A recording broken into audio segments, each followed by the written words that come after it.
When God speaks, God's word brings forth creation. And a part of that created world is the human being created in the image and likeness of God, who has a specific responsibility for all of creation.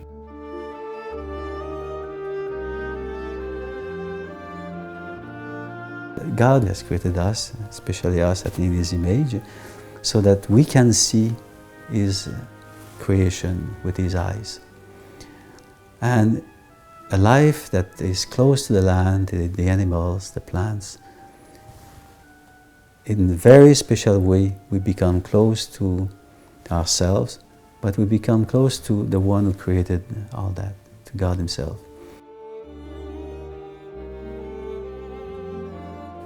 Thomas Aquinas relates that the trace of the Trinity can be found in everything, every human, every rock, every drop of water. The women mystics, including Hildegard, spoke about how God lives, God dwells in everything. The leaves and the trees, the stars and the clouds and the rain. Everything is a message from God.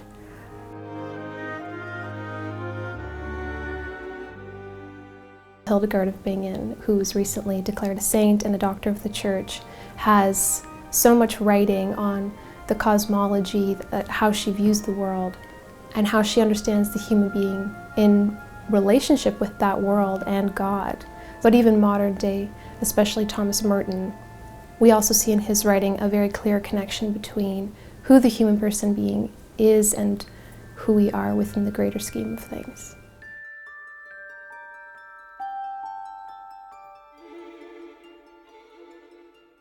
Starting with Augustine and going through Francis and St. Bonaventure, the whole notion that from the presence that you experience in creation, you go from the exterior world, you go into the interior world, and that raises your mind and you find the presence of God, and that presence of God comes back to you and you begin to have a deeper and deeper understanding in the presence of God in creation.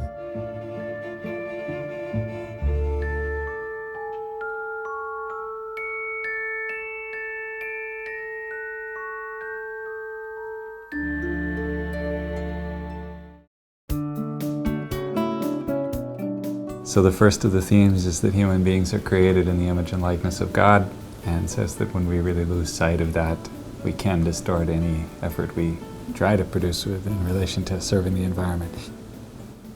Catholic social teaching has stressed that human beings, each and every one of us, bear an inherent dignity. It takes wisdom and humility to live this well in relation to the natural world.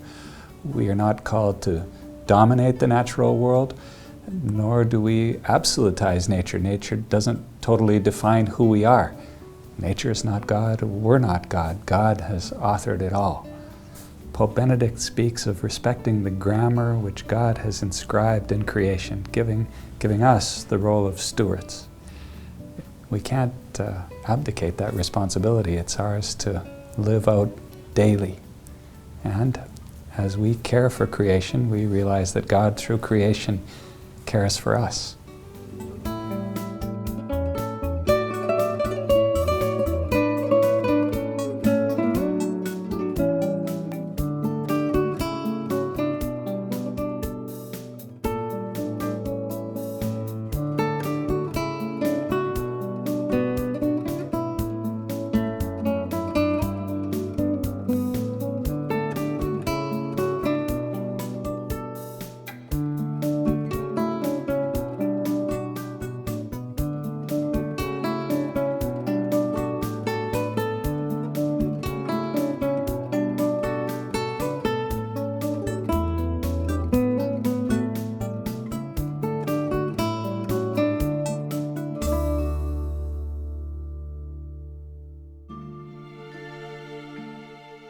St. Bonaventure in the 13th century talks about vestiges of God's presence being imprinted on creation.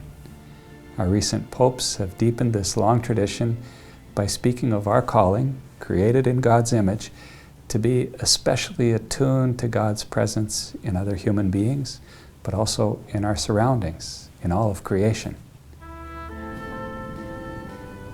I visited Assisi several times in the years that I worked in Rome, and I was struck both with St. Francis and with St. Benedict, going to the places where they went to be alone. Just outside of Assisi, St. Francis spent 3 years in a life of prayer and reflection, and it's stunningly beautiful. He didn't go to an ugly place to ponder the austerity of the created world. He went to a place which was lavishly beautiful. And while he lived very simply and in great poverty there, he lived in the midst of great beauty. St. Benedict, much earlier, likewise at Subiaco, the cave where he lived, it was amidst a very glorious part of Italy where he was looking for God in the midst of the beauty of the created world. Even in the desert before Benedict, you know, that these monks had a way of turning the desert into a garden. And during the Middle Ages, when everything was crumbling, when Rome came apart, it was Benedict who left Rome and decided to seek God. Well, in the process, people gathered around him, and pretty soon he was making these little oases of life.